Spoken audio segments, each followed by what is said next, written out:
નમસ્કાર મિત્રો, SP education ચેનલમાં આપ સૌનું હાર્દિક સ્વાગત છે। આપણી ચેનલ પર જો નવા હો તો ચેનલને સબસ્ક્રાઇબ કરી લેજો, જેથી તમને ટેટ સરકારી ભરતી અને સરકારી પરીક્ષાઓને લગતી નવી અપડેટ મળતી રહે। જો આપણી ટેલિગ્રામ ચેનલ પર જોઈન ન થયા તો ત્યાં થઈ જજો, વિડીયોની નીચે લિંક મૂકેલ છે, ત્યાં પણ તમને શિક્ષણને લગતી ઘણી માહિતી મળી રહેશે।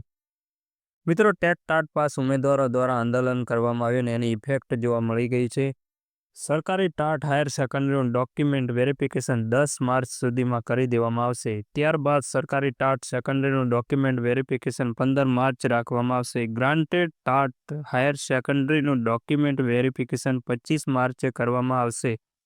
ત્યારબાદ ગ્રાન્ટેડ ટાટ સેકન્ડરીનું ડોક્યુમેન્ટ વેરિફિકેશન 30 માર્ચ સુધીમાં કરી દેવામાં આવશે। મિત્રો, આ સૂત્રો દ્વારા મળતી માહિતી મુજબ છે અને આ માહિતી પરફેક્ટ 100% સાચી છે અને એપ્રિલના માસના અંત સુધીમાં આ ભરતી પ્રક્રિયા પૂર્ણ કરી દેવાની જવાબદારી લઈ દીધી છે।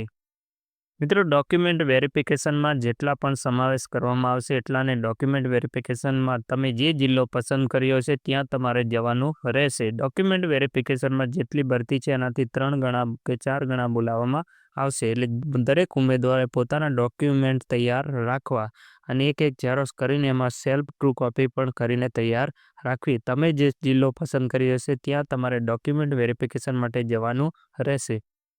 ઘણા ઉમેદવારોને છે તે ઓબીસીનું પ્રમાણપત્રને જે મુદ્દત છે પૂર્ણ થઈ ગઈ છે, તો ટેન્શન લેવાની જરૂર નથી, કારણ કે તમે જ્યારે ફોર્મ ભરી છે ત્યારે જે ઓબીસી રજૂ કર્યો હશે તેની તારીખ વેલિડ જ ગણાશે ને તે જ ઓબીસી તમારી જોડે માંગશે। નવો ઓબીસી કોઈ માંગશે નહીં। આજના વિડીયોમાં બસ આટલું, મળશું નેક્સ્ટ વિડીયોમાં।